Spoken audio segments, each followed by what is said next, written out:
ये चैप्टर 1 है। इसमें जैसे कि फाइंड एलसीएम आ सकता है इस टाइप का क्वेश्चन, और एक ये जो रेड से टिक है ये इंपॉर्टेंट क्वेश्चन है। इस टाइप के क्वेश्चन पेपर में आ सकते हैं। बेसिक अगर पेपर है तो बेसिक थोड़ा आसान क्वेश्चन आ सकता है, लेकिन अगर स्टैंडर्ड एक तो ये ज़्यादा इंपॉर्टेंट है, ये वाले थोड़े इंपॉर्टेंट है, लास्ट के 2-3 क्वेश्चन ज़्यादा इंपॉर्टेंट है।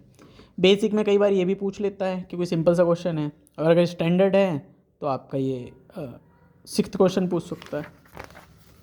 ये तो पहला चैप्टर था। एक इरेशनल के लिए पूछ लेता है।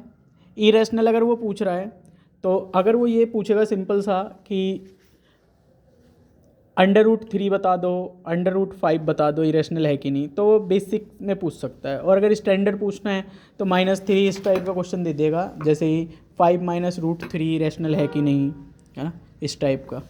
1.2 में प्रूव करने के लिए आएगा तो इरेशनल प्रूव कर दो। तो ये पहला वाला क्वेश्चन तो बेसिक के लिए हो सकता है। दूसरा है आपका जैसे 3+2, ये हो सकता है आपका स्टैंडर्ड के लिए, और इसमें से कोई एक जो भी है उसको प्रूव कर दो इरेशनल है कि नहीं। तो इस टाइप के क्वेश्चन है, बहुत सिंपल सा है। पहला चैप्टर कुछ है नहीं। दूसरा चैप्टर है, पहली एक्सरसाइज काम की है नहीं इसमें। दूसरी एक्सरसाइज पे चलते हैं। तो एक तो मिडल टर्म स्प्लिट है, कोई सा एक पार्ट कर लेना इसका, और एक पार्ट काफ़ी है मिडल टर्म स्प्लिट के लिए। दूसरा इसमें क्वाड्रेटिक पॉलिनोमियल है कि नहीं प्रूव कर दो। तो सिंपल सा है। और वेरीफाई का ज़रूर इसमें आ सकता है कि वेरीफाई करो, तो वेरीफाई सीख के जाना।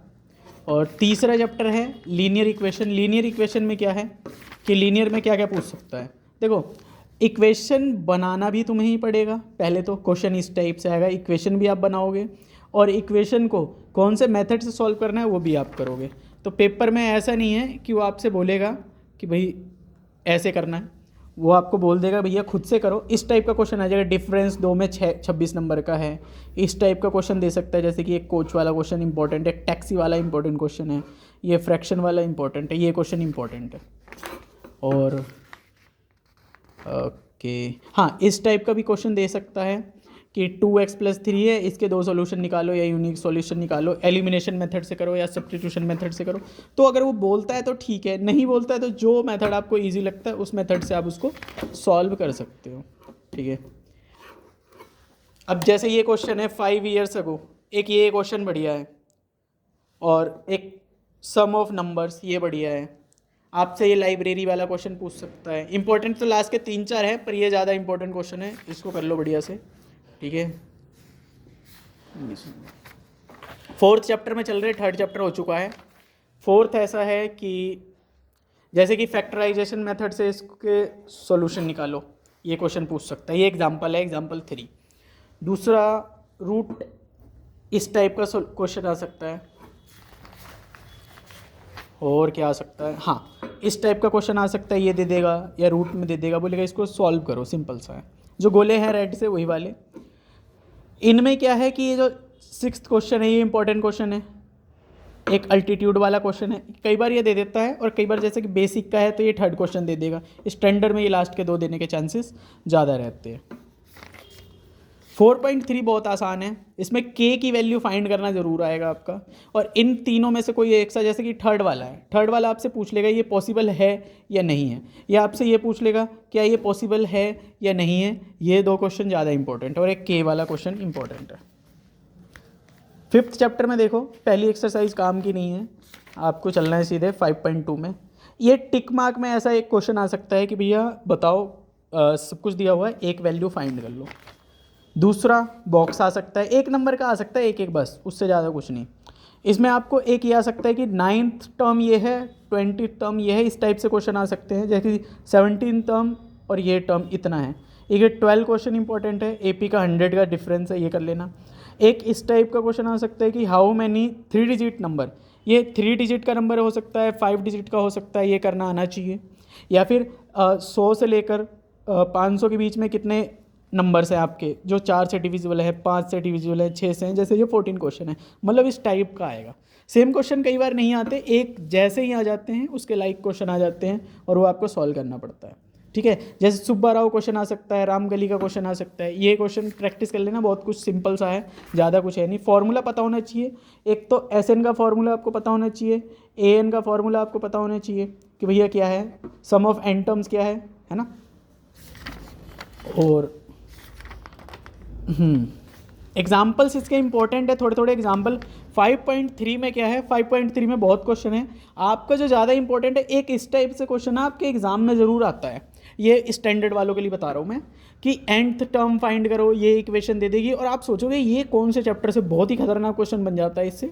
और आपसे जो 40th टर्म निकालो, ये तो बड़े आसान क्वेश्चन है। जो आपसे कॉन्ट्रैक्टर 200 है, ठीक है, एक स्पाइरल वाला क्वेश्चन इंपॉर्टेंट है, एक स्कूल आपका प्लांट लगाना चाह रहा है, प्लांट वाला कौन सा क्वेश्चन है, हाँ, या फिर आपको ये लास्ट के जो क्वेश्चन है 6-7 शुरू के तो नहीं उतने, लास्ट के ये 200 लॉग्स वाले बहुत इंपॉर्टेंट क्वेश्चन थे, एक पोटैटो रेस वाला बहुत इंपॉर्टेंट, ये आपके स्टैंडर्ड में ज़्यादातर पूछता है, बेसिक में बहुत कम चांस है ये पूछेगा।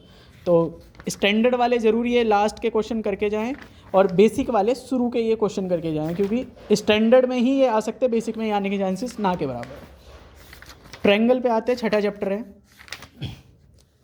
ट्रायंगल में बीपीटी थ्योरम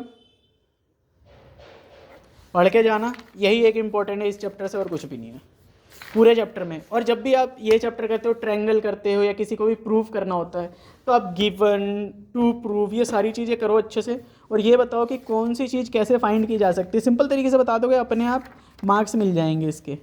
तो बीपीटी थ्योरम इसकी ज़रूर देख लेना, ज़्यादा कुछ है नहीं खास इस चैप्टर में। कोऑर्डिनेशन देखो, कोऑर्डिनेशन ज्योमेट्री में क्या है, 7th चैप्टर देखो। 7th में क्या है, सबसे पहले देखो कोलिनियर ये है कि नहीं है। कोलिनियर थर्ड क्वेश्चन एक इंपॉर्टेंट है, लेकिन अगर आप बेसिक के हो तो हो सकता है आपसे इस टाइप का क्वेश्चन पूछ ले। स्टैंडर्ड में ऐसा नहीं पूछता बेसिकली, लेकिन बेसिक में ज़रूर ऐसा पूछ लेगा।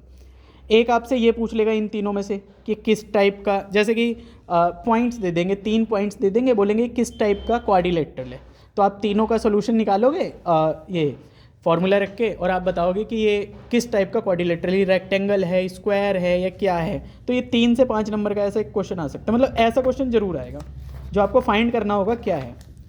दूसरा, एक सेक्शन फॉर्मूला तो आना ही आना है जो आपको देगा, और ये भी स्टैंडर्ड के लिए ही आएगा बेसिकली। जैसे ये क्वेश्चन देख लो, ये क्वेश्चन फर्स्ट और सेकंड इस टाइप का क्वेश्चन दे देगा आपको कि ये क्वेश्चन आप करो फर्स्ट और सेकंड में से इस टाइप से। या फिर नीचे जो क्वेश्चन है, जो इजी क्वेश्चन है, जैसे कि 4th क्वेश्चन, 5th क्वेश्चन, ये आपके बेसिक के लिए होते हैं, ठीक है। ये 6th क्वेश्चन बेसिक के लिए है, लेकिन जो लास्ट के क्वेश्चन है, 2-3 क्वेश्चन है, ये सारे स्टैंडर्ड के लिए होते हैं। स्टैंडर्ड में क्या होता है ना, आपसे बेसिक से ऊपर पूछेंगे क्वेश्चन, तो पहली बात। दूसरी चीज़ क्या करेंगे, वो क्वेश्चन को ना थोड़ा सा घुमाएंगे, सेम क्वेश्चन होगा, थोड़ी वैल्यू चेंज कर देंगे और थोड़ा सा चेंज करने की कोशिश करेंगे कि आपको लगे कि ये बाहर से आ गया, out of syllabus. Out of syllabus कोई सा भी क्वेश्चन नहीं होता, सारे आसान क्वेश्चन होते हैं।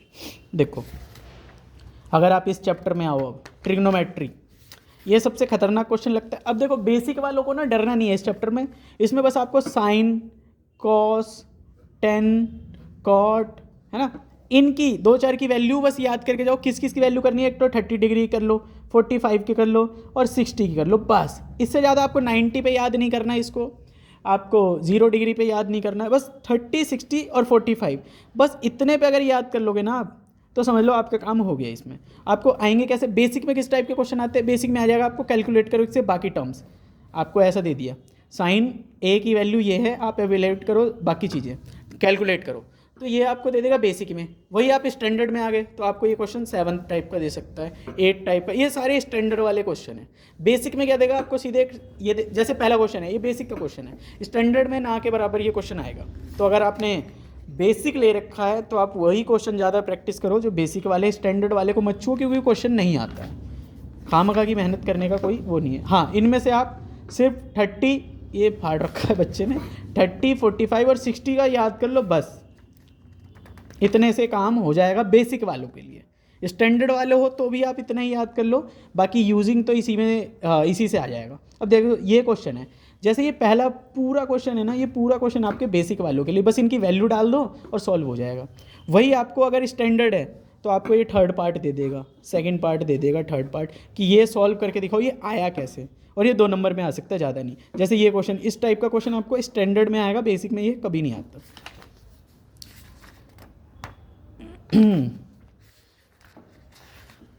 एक ये क्वेश्चन, जैसे ये एग्जाम्पल हो गए, एक ये इंपॉर्टेंट है, ये बेसिक में भी आ सकता है क्योंकि ये इजी क्वेश्चन है, ये वाला स्टैंडर्ड में आ सकता है क्योंकि ये थोड़ा सा नीचे वाला टफ क्वेश्चन है, प्रूफ करना है। बस आपको वैल्यू सारी पता होनी चाहिए। अगर देखो मान लो 8 चैप्टर में आपको वैल्यू नहीं पता चल रही है, आपको लग रहा है कि बहुत मुश्किल लग रहा है, दिक्कत है, सॉल्व नहीं हो रहा है क्वेश्चन, तो आपको क्या करना है, गिवन क्या है, फॉर्मूला क्या है, क्या फाइंड करना है, ये सब लिख दो तो हाफ एंड मार्क्स मिल सकते हैं आपको, क्योंकि अटैम्प्ट करने के भी मार्क्स मिलते हैं बोर्ड में। ये क्वेश्चंस देखो, ये सारे जो क्वेश्चन लास्ट के हैं ये सारे स्टैंडर्ड वाले क्वेश्चन हैं, और वही अगर मैं कहूँ ये क्वेश्चन हो गया, ये क्वेश्चन हो गया, ये बेसिक के क्वेश्चन बनते हैं।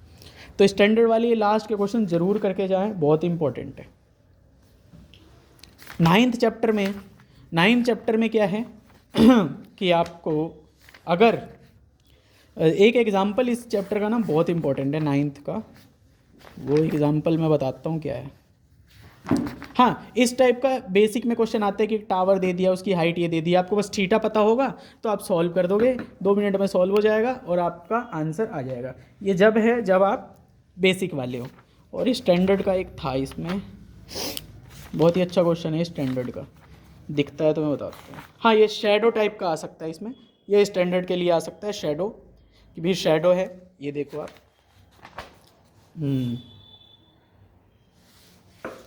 हाँ, सर्कस वाला क्वेश्चन बेसिक का है, ट्री वाला भी बेसिक का है, ये मैं सही बताऊँ तो कॉन्ट्रैक्टर वाला भी बेसिक का है, लेकिन कई बार ये स्टैंडर्ड में दे देता है, ये आसान क्वेश्चन। ये सारे जो दिख रहे हैं आपको, एक 6th क्वेश्चन ज़्यादा इंपॉर्टेंट है, अगर स्टैंडर्ड आपके पास है तो 6th क्वेश्चन को अच्छे से करके जाना। ऊपर वाले ये बेसिक क्वेश्चन है, आप इस पे जाओगे तो स्टैचू वाला क्वेश्चन जो 8th क्वेश्चन है, 8th क्वेश्चन आपका स्टैंडर्ड का है। पेडेस्टल वाला क्वेश्चन है, ये बहुत इंपॉर्टेंट है स्टैंडर्ड के लिए। एंगल ऑफ एलिवेशन, ये करने की इतनी ज़रूरत नहीं है। लास्ट के जैसे ये 1.2 टॉल मीटर, आपको ना ज़रूर इस टाइप का क्वेश्चन दिखेगा कि एक बॉय है, वो एरोप्लेन को देख रहा है, एरोप्लेन है यहाँ पे, वहाँ पे बॉय देख रहा है, देखते देखते थोड़ा चल के आया, ठीक है, और बिल्डिंग की हाइट इतनी थी, जिसके ऊपर इतने से वो जा रहा था। या फिर हेलीकॉप्टर है, या हेलीकॉप्टर लैंडेड है, या टंकी है, कुछ भी ऐसा दे देगा और बोलेगा इतना चल के आया, तो इसने कितना डिस्टेंस कवर करा, इस टाइप का क्वेश्चन जरूर देता है। और ये बेसिक स्टैंडर्ड दोनों में दे सकता है, तो इस टाइप का क्वेश्चन जरूर प्रैक्टिस करना। जैसे ये क्वेश्चन है 14th क्वेश्चन, कि बलून यहाँ था, बच्चे की हाइट इतनी थी, यहाँ से यहाँ चल के गया तो क्या हुआ। दूसरी चीज़, सर्कल पे आते हैं। सर्कल में जो पहली एक्सरसाइज है वो काम की नहीं है, 1 नंबर में आपसे अगर पूछे तो पूछ सकता है, वैसे काम का नहीं है।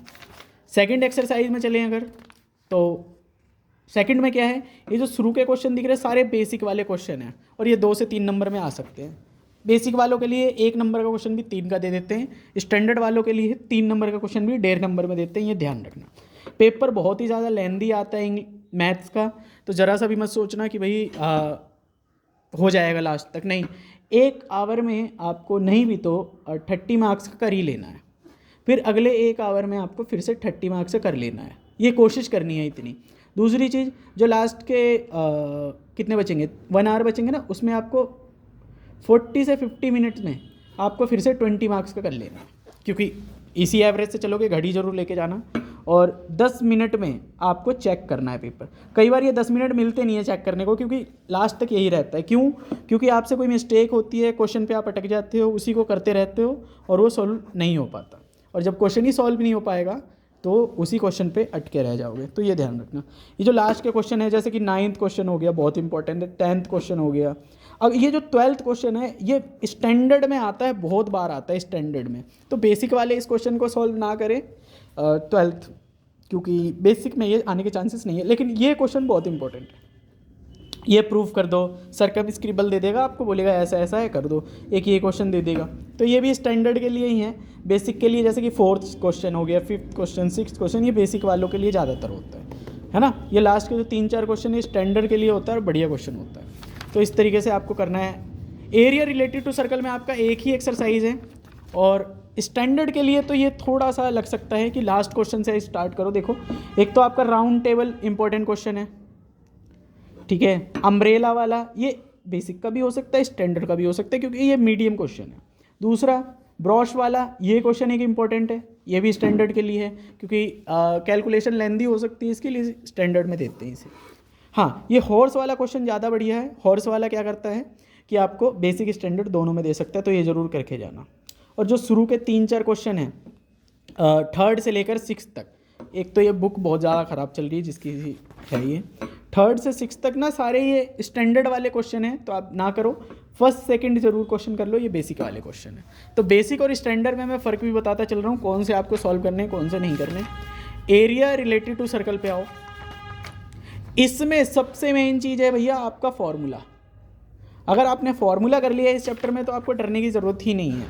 इस चैप्टर का मतलब ये फॉर्मूला, जब कभी लाइफ में आपको एरिया रिलेटेड टू सर्कल दिखे तो आप समझना कि फॉर्मूला आता है तो ये चैप्टर आता है, फॉर्मूला नहीं आता तो चैप्टर कुछ नहीं आता। दूसरी चीज़, आपकी कैलकुलेशन आपकी फास्ट होनी चाहिए, कैलकुलेशन स्लो है तो ये चैप्टर नहीं हो पाएगा। तो इस टाइप के क्वेश्चन जैसे 1st 2nd 3rd पहली एक्सरसाइज में, हाँ ये सारे आते हैं आपके, ये क्यूबिकल बॉक्स ये आते हैं आपके बेसिक वाले, ये बेसिक के क्वेश्चन है। लेकिन जो हेमिस्फेयर, मेडिसिन, ये बहुत इंपॉर्टेंट क्वेश्चन है मेडिसिन वाला, ये स्टैंडर्ड में आता ही आता है। और हाँ इसका रेडियस चीज़ें चेंज करते हैं हर बार वो, और कहते बताओ। और एक वुडन आर्टिकल, एक ऐसा ही आपका पेंसिल बॉक्स वाला है, पेन का बॉक्स है ना, ऐसे पेन बने हुए हैं, शायद नेक्स्ट क्वेश्चन में होगा, ओके है ना, वो बता देता हूँ मैं। पेंसिल वाला जरूर देखना है, पेन स्टैंड वाला। दूसरा सॉलिड, ये क्वेश्चन ठीक है, ये इंपॉर्टेंट है, ये स्टैंडर्ड का क्वेश्चन है, ये रैशल वाला, आप इसमें चलो। हाँ ये रहा पेन स्टैंड, ये पेन स्टैंड वाला ना बहुत ही इंपॉर्टेंट क्वेश्चन है। और ये और गुलाब जामुन वाला, गुलाब जामुन भी आता है आपका स्टैंडर्ड में, ये भी आता है आपका स्टैंडर्ड में, ठीक है। लास्ट के जो 2 क्वेश्चन हैं 6 से ले लो, 6th 8th 9, ये आपके स्टैंडर्ड में आ सकते हैं और बेसिक में भी आ सकते हैं। पर ये जो है 3rd 4th 5th ये आपके तीनों स्टैंडर्ड में ही आएंगे, ये बेसिक में नहीं आते नॉर्मली, तो इतना आपको ध्यान रखना है। स्टैटिस्टिक्स 13 चैप्टर पे चल रहे हैं। आपको क्या करना है 13 चैप्टर में, प्रैक्टिस जब करोगे तो आपको कोई सा फॉर्मूला, देखो मीन, मोड, मीडियन आपको पता होना चाहिए, और मीन निकालने के तरीके आपको तीनों पता होने चाहिए कि तीनों तरीके से कैसे। एक तो डायरेक्ट मेथड है, आपको पता है, direct assume mean method, step deviation method. आपको जो आसान लगे, पेपर में वो पूछेगा कि आपको कौन सा मेथड करना है, तो आप मैक्सिमम कोशिश करना कि आप कौन सा करोगे, आप डायरेक्ट मेथड करोगे। अगर वो कहता है बाकी तो आप कर लेना, लेकिन नॉर्मली आप वही करना। मोड का फॉर्मूला याद कर लेना और मीडियन का भी, और गिवन रख के, क्योंकि इसके क्वेश्चन आसान होते हैं, बस इसकी ना कैलकुलेशन लेंथी होता है। देखो बहुत सारी चीज़ें आपको टेबल बनानी पड़ेगी, चीज़ें करनी पड़ेगी, इसमें टाइम लगता है इस चैप्टर में। वैसे ही चैप्टर ईजी है और बढ़िया है, तो इसको ये सारी चीज़ें ज़रूर याद करना। और एक चीज़ स्टैंडर्ड वालों के लिए मैं बता दूं कि स्टैंडर्ड में जो क्वेश्चन आएगा ना वो किस टाइप का आता है, वो ज़रूर आप करके जाना। वो अभी दिखता है तो मैं बताता हूँ आपको। देखो एक इस टाइप का तो कर ही लेना क्वेश्चन कोई सा भी। हाँ ये क्वेश्चन, जैसे मैं ये कह रहा हूँ 8th क्वेश्चन, ये ज़रूर आपको आना चाहिए। इस टाइप का क्वेश्चन के बीच में आपको y दे दिया, फाइंड करो, बीच में k दे दिया या x दे दिया, फाइंड करो। तो इस टाइप का क्वेश्चन स्टैंडर्ड वाले बच्चे ज़रूर प्रैक्टिस करके जाएं, ऐसा एग्जाम में दिखने के चांसेस सबसे ज़्यादा हैं। इस चैप्टर से रिलेटेड कह रहा हूँ। और लास्ट चैप्टर है हमारे पास, क्योंकि यही 1-2 क्वेश्चन बनते हैं इस चैप्टर से। प्रोबेबिलिटी पे चलते हैं। प्रोबेबिलिटी क्या करता है, प्रोबेबिलिटी में आपको कुछ नहीं करना है। बेसिक वालों के लिए सबसे मेन चीज़ आपको एक तो फॉर्मूला याद रखना है कि भाई फॉर्मूला क्या है, ठीक है। नंबर ऑफ आउटकम फेवरेबल और नंबर ऑफ पॉसिबल आउटकम्स क्या है, फॉर्मूला। इस चैप्टर में ना राइटिंग के मार्क्स मिलते हैं, ये ध्यान रखना। इस चैप्टर में, पूरे चैप्टर में क्या आपने लिखा, क्या आपने नहीं लिखा, क्या आपने समझाया, ये सारी चीज़ों के मार्क्स मिलते हैं आपको इस चैप्टर में कि आपने क्या क्या किया है। तो आपको ये ध्यान रखना है। एक्सरसाइज पे चलते हैं, किस टाइप का, जैसे कि ये क्वेश्चन है, ऐसा क्वेश्चन आने के चांसेस हैं। कोई बॉक्स दे देगा, क्योंकि इसके तो क्वेश्चन बना के आ जाते हैं पेपर में, कोई ज़्यादा मुश्किल नहीं है ना। डाइस का क्वेश्चन आएगा तो डाइस में पता है 6 की पावर n होती है, कैसे सॉल्व करना होता है ना। गोपी का क्वेश्चन इंपॉर्टेंट है, पिगी बैंक इंपॉर्टेंट है, आपको गेम वाले क्वेश्चन इंपॉर्टेंट है। एक नंबर में ऐसे क्वेश्चन जरूर आ सकते हैं प्रोबेबिलिटी के कि इसकी क्या प्रोबेबिलिटी है, आप बता दो, तो ये ध्यान रखना। और कार्ड्स वाले क्वेश्चन आने के चांसेस हुए हैं, लेकिन बहुत कम है, 1 या 2 नंबर में पूछ लेता है कार्ड्स वाले। तो ये टोटल 4-5 नंबर का चैप्टर है, ज़्यादा सोचने की ज़रूरत नहीं है। एक पेन बॉक्स का आ सकता है कि इतने पेन थे, उसमें कुछ ख़राब पेन डाल दिए गए हैं, कुछ अच्छे डाल दिए गए हैं, तो उसकी प्रोबेबिलिटी आप बताओ। तो ये भी आपको ध्यान रखना है। इस तरीके से आपका मैथ का पेपर होगा। अब एक मैं बेसिक सी चीज़ बताता हूँ आपको, जो आपको समझना है। सबसे मेन चीज़, एग्ज़ाम करना कैसे है। देखो जैसे आपके आंसर शीट है, तो आपको एग्ज़ाम कैसे करना है। जैसे लेट्स सपोज मैं कर रहा हूँ, सोल्यूशन यहाँ डाल दिया मैंने, सोल्यूशन 2, यहाँ पे थोड़ी जगह कम है इसलिए मैं इस टाइप का लिखा। आपका ये क्लियर और विजिबल होना चाहिए, साफ। फिर यहाँ से आपने सोल्यूशन शुरू करा, आपकी लाइन इधर भी होनी चाहिए जहाँ आपको लिखना है रफ वर्क। दूसरा, आप जो भी सोल्यूशन यहाँ पे कर रहे हो उसका कैलकुलेशन आपको यहाँ नहीं दिखाना, कैलकुलेशन यहाँ दिखाना है। टीचर यहाँ कैलकुलेशन चेक करता है। सोल्यूशन यहाँ पे हो गया, ठीक है, तो आपको 2 से 3 लाइन यहाँ पे छोड़नी है ताकि टीचर यहाँ पे मार्क्स दे सके। जैसे 2 मार्क्स दे दिया, 3 मार्क्स दे दिया, तो मार्क्स भी दे सके, ये ध्यान रखना है यहाँ पे। अगली चीज़ क्या करनी है आपको, साफ साफ लिखना है, सुंदर लिखना है। और एग्ज़ाम हमेशा मैथ का लास्ट से स्टार्ट करना है, लास्ट क्वेश्चन से स्टार्ट करना है आपको।